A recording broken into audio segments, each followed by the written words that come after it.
Rakesh ji, Putin की वक्तव्यों में जो लेनिन की बात की जा रही है, आप रूस में इसको किस रूप में देखते हैं? देखिए, ये बड़ी इंटरेस्टिंग बात है कि लगभग 100 वर्ष बाद लेनिन के बारे में जो पुतिन ने वक्तव्य दिया है वो ये साबित करता है कि अब दोबारा एक बार लेनिन के बारे में सोचने के लिए रूस का समाज विवश हुआ है। अब उसने कहा क्या? पुतिन ने कहा उक्रेन से कि जो ये नया उक्रेन है, आपने इतना विकास करा है, इतना आगे बढ़े हो, ये सब लेनिन की देन है। लेनिन ने इसकी आधारशिला रखी और आपको इतना विकसित करा। लेकिन आपने उस लेनिन को नहीं माना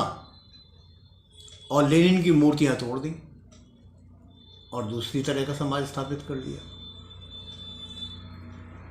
तो इस बात से एक तो ये बात लगती है कि दोबारा से पुतिन लेनिन की पुनर्स्थापना करना चाहते हैं। जब उक्रेन के बारे में ये बात कह रहे हैं तो इसका मतलब है कि रूस में भी अब जो पहले लेनिन के विरोध में मूर्तियाँ तोड़ दी गई थी, हटा दिया गया था, वो सब समाप्त किया जाएगा। अब लेनिन की ही बात नहीं है। बात ये है कि लेनिन के नाम से बात करते हुए पुतिन पुराने सोवियत संघ की कल्पना कर रहे हैं, जिसमें रूस के साथ बहुत से राज्यों ने मिलकर और सोवियत संघ बनाया था। सोवियत संघ यानी एक समाजवादी समाज था जो लेनिन जिसके प्रमुख शिल्पकार थे,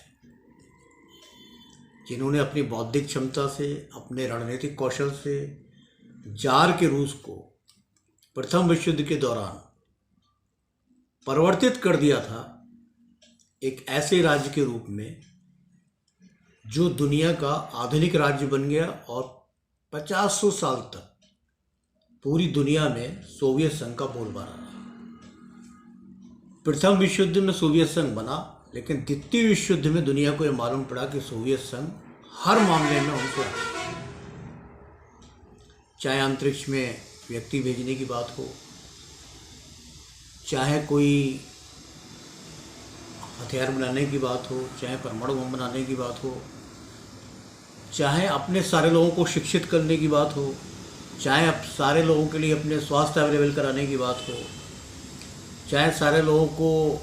मकान अवेलेबल कराने की बात हो, हर मामले में सोवियत संघ दुनिया का एक विकसित देश बन गया। और इसके साथ सोवियत संघ के साथ ही ये बात भी जुड़ी है जो आज प्रमुख रूप से उठ रही है बात, कि द्वितीय विश्व युद्ध के बाद सोवियत संघ की शक्ति और ताकत से घबराकर जो अमेरिकन समर्थक देश थे, उन्होंने सोवियत संघ के प्रभाव को रोकने के लिए नाटो नामक संधि बनाई और सबने मिलजुल के ये कोशिश करी कि सोवियत संघ और आगे ना बढ़ सके। तो इसे हम कोल्ड वार का युग कहते हैं, सेकेंड वर्ल्ड वार के बाद। तो कोल्ड वार में क्या हुआ कि अमेरिका और उसके साथी देशों ने मिलकर सोवियत संघ के खिलाफ प्रोपेगेंडा ही नहीं किया, बल्कि कोल्ड वार के रूप में CIA और तमाम एजेंसियों ने मिलकर ये कोशिश की कि किसी तरह सोवियत संघ नष्ट हो। सोवियत संघ की भी अपनी संस्था थी KGB, जिसमें पुतिन भी कार्य करते थे, और KGB के द्वारा इसका मुकाबला भी किया गया। लेकिन अंततः सोवियत संघ की हार हुई और सोवियत संघ में गोर्बाचोव का एक ऐसा युग आया जिन्होंने पेरेस्ट्रोइका और ग्लासनोस्ट के नाम पे सब सोवियत संघ की उपलब्धियों को समाप्त कर दिया। एक सोवियत संघ 1991 में 15 गणराज्यों में अलग अलग बट गया, 15 टुकड़े उसके हो गए, और जो समाजवादी समाज वहाँ पे था वो समाप्त होकर पूंजीवादी समाज की ओर लोग तेजी से दौड़ने लगे। अब आप समझिए कि उसमें, उस हालातों में जो आर्थिक हालात हुई, तो रूस के बारे में भी ये खबरें आती थी कि लोग डबल रोटी के लिए लंबी लंबी लाइन बना के खड़े हैं, और ये भी खबरें आती थी कि रूस की औरतें अपना जीवन यापन करने के लिए वैश्यावृत्ति का सहारा ले रही। ऐसा एक रूस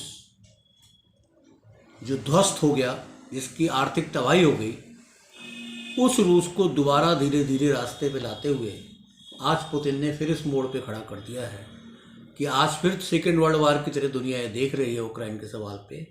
कि रूस एक महाशक्तिशाली देश बन गया है। और पुतिन की इस स्थापना के पीछे दोबारा सोवियत संघ के साथ उन 15 देशों को एकजुट करने का लक्ष्य हो सकता है। ये भी माना जा सकता है कि केजीबी में कार्य करते हुए रूस के जिस विघटन और जिस पराभव को उन्होंने देखा, तो एक देशभक्त होने के नाते उससे निकलते हुए आज दोबारा उसी गौरव को प्राप्त करने की पुतिन लड़ाई लड़ रहे हैं। तो बात यह है कि पुतिन लेनिन को कितना मानना है और कितना लेके चल रहे हैं, ये एक बात है, या लेनिन के नाम से वो रूस को एक शक्तिशाली देश में बदल देना चाहते हैं। लेकिन लेनिन का नाम अगर आएगा दोबारा से तो दुनिया में समाजवाद की बात भी आएगी, दुनिया में क्रांतियों की बात भी आएगी, नए तरह के समाज की बात भी आएगी। और जो पूंजीवाद से त्रस्त सारी दुनिया है उसकी मुक्ति की राह में लेनिन का जो योगदान है उसको भी लोग याद करेंगे। तो एक बहस जो किसी भी कारण से आज यूक्रेन की लड़ाई के साथ, पुतिन के वक्तव्य के साथ शुरू हो गई है, वो बहस एक नए भविष्य को दिखा रही है कि शायद पिछली शताब्दी की भांति फिर भारत की या पूरी दुनिया की आम जनता, गरीब लोगों को मुक्ति का नया रास्ता मिलेगा।